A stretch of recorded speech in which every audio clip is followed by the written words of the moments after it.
भीमराव अंबेडकर का इस देश को बहुत बड़ा योगदान है। उन्होंने इस देश को संविधान दिया,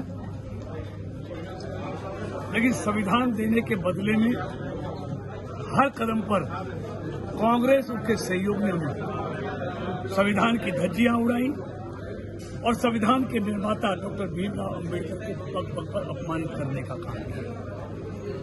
अगर आजादी के बाद संविधान की किसी ने रक्षा की है तो वो एनडीए और मोदी सरकार ने की है।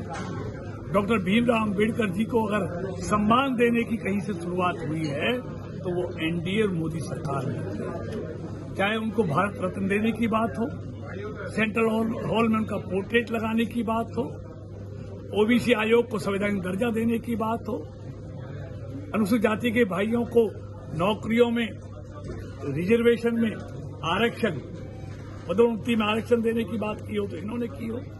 हमेशा कांग्रेस के नेताओं ने इनका विरोध किया और जीते जागते डॉक्टर अंबेडकर को कभी लोकसभा में उन्होंने जाने नहीं दिया, उनको अंतरिम मंत्रिमंडल में शामिल नहीं किया।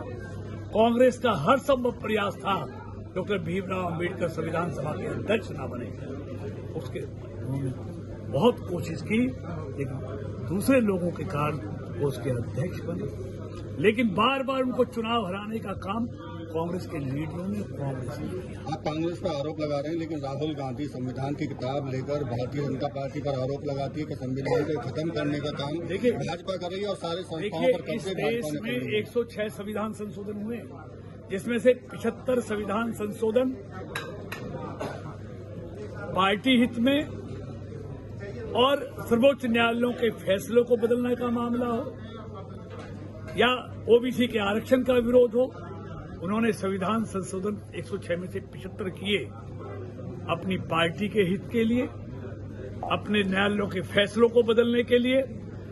लेकिन अटल जी की सरकार ने, एनडीए की सरकार ने, मोदी जी की सरकार ने, इन्होंने संविधान संशोधन किए कभी 9 बार 8 बार, तो वो संविधान बचाने के लिए, गरीब लोगों के कल्याण के लिए, महिला और नौजवानों के कल्याण के लिए संविधान संशोधन किए। इन्होंने तो 88 बार चुनी हुई राज्य सरकारों को बर्खास्त कर संविधान को सबसे बड़ा आघात पहुंचाया।